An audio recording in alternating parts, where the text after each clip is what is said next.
Scamming people never stop. They don't sleep.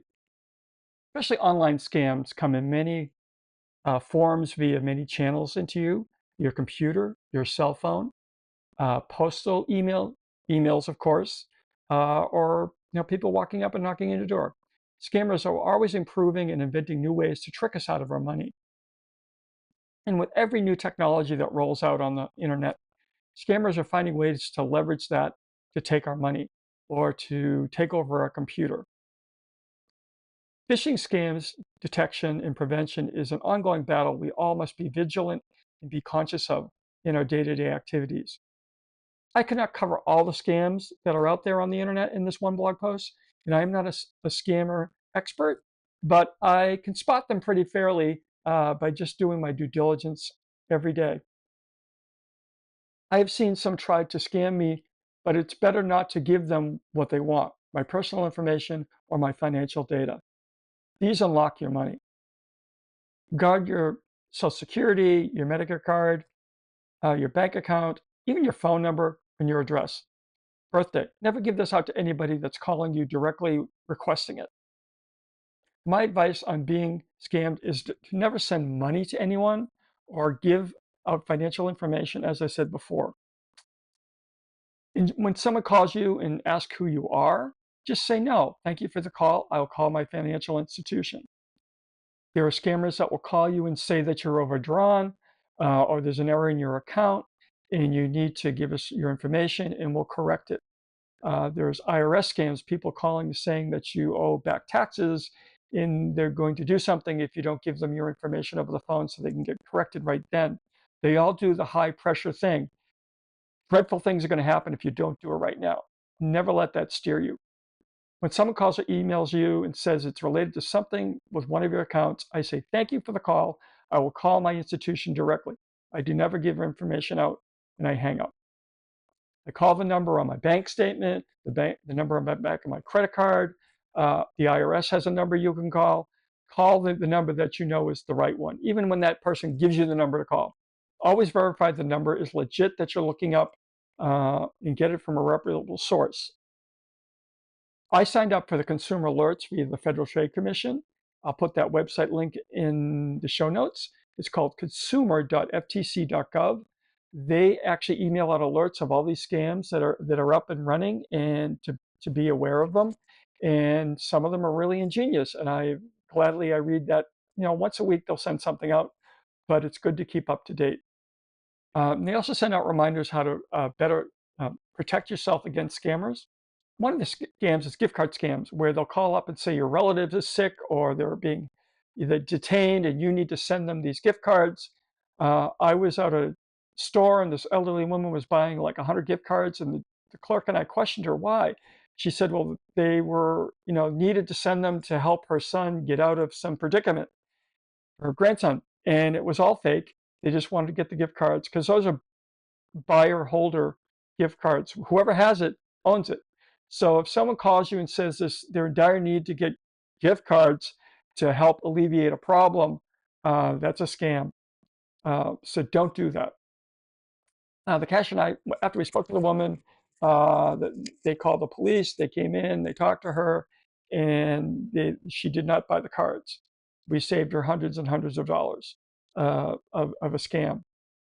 I cannot say every phone call and every email is going to be a scam, but I treat it like that, especially if I'm not expecting it. Even emails from people could be scams because their computer got a virus and they're emailing you out. Hey, Jane, look at this link. Don't click it. It could cause problems with your computer. There are scams. People, they'll want you to wire them money through Western Union, and don't do that. Once the money's gone, it's gone. You'll never get it back. It's very hard because there's no tracking that kind of money in gift cards in Western Union. Once they grab the cash, they can't pull it back. Before sending money on any emergency issue to anyone, always call that relative or someone that you know and say, are they all right? Or if you're not sure, call your local police station. They have non-emergency numbers you can call to talk to a police officer, and they will talk with you about this and they will guide you what best to do. So look up your non-emergency number at your local police station and say, hey, I have this person calling me wanting gift cards. What should I do? And they'll help you sort that out. You're not alone in this, so don't feel that you're alone and they're pressuring you. Um, you can always hang up and call your local police and have them assist you. If you're frightened or you're concerned, they will help you work through this. And one other scam that's new is they'll call you and say, yes, are you Mr. Jones? Me being Mr. Jones, I will say yes. They record your voice, and then they will use that against you. They'll call other places and they'll to confirm information. If they have some of your address, your social security number, they just need a voice saying yes. They can do things with that voice. So if someone calls you and asks you right off the bat, are you Mr. or Mrs. Jones? You say, what does this call pertain to? If they don't give you that information and they keep asking for your name, just hang up. They're trying to get your voice recording so they can use that against you and open up other things and try to get access to your money. It's a wild world out there on the internet and on your cell phone. I don't want to scare anybody, but we all, you know, can fall victim to this. And if you do, don't be embarrassed, but speak up, call your police, call a trusted relative, but don't be ashamed if you do get scammed. The sooner you take action, you may get the money back. If you wait a couple of days, it may be too late for your bank to pull the money back. They may have already got it. So please, please, don't let someone pressure you into doing something that you should not be doing, especially if you did not initiate the call. And some scammers pose as Microsoft employees. They'll say, hey, we found a virus on your computer. We can remove it for you. Or if you click this link we're going to send you, or download this software from this website, or run this command. All they want is to get into your computer, to look at all your information and gather that information to possibly get access to your money, your bank accounts, or turn your computer into a robot, which then sends out emails scamming other people.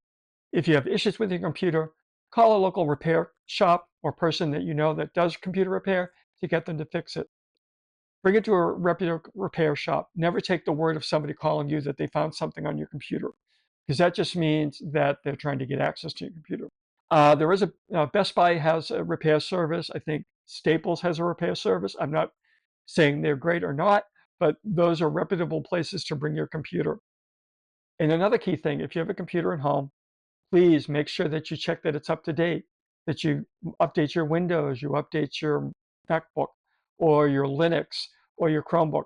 Make sure you're running those updates on a timely basis. Also, if you can, get a virus scanner. Windows has one built in, but there are others on the market. I use a free one called Sophos Home. I've used it for years. I've never had a problem with it, and it's actually caught a couple things that was a bad PDF file. So look up for Sophos. I'll leave a show note on that one. I don't make any money on that in the show notes, but please, you can investigate that one or one that you may want to pay for. So in the end, always contact the company that these people are representing directly. Hang up the call and call them directly if you have any association with these companies that they're stating there's a problem. In 9 times out of 10, your bank will say, no, we didn't call you. So again, be vigilant. Don't want to scare you, but just hang on to your money and don't give access to people that don't need access. And as I say, if something feels off, trust your gut. It's off, especially when they're pressuring you. It should never be a pressure to do something in the heat of the moment, especially when it comes to your money. So stay safe and stay informed. And remember, live your best life today.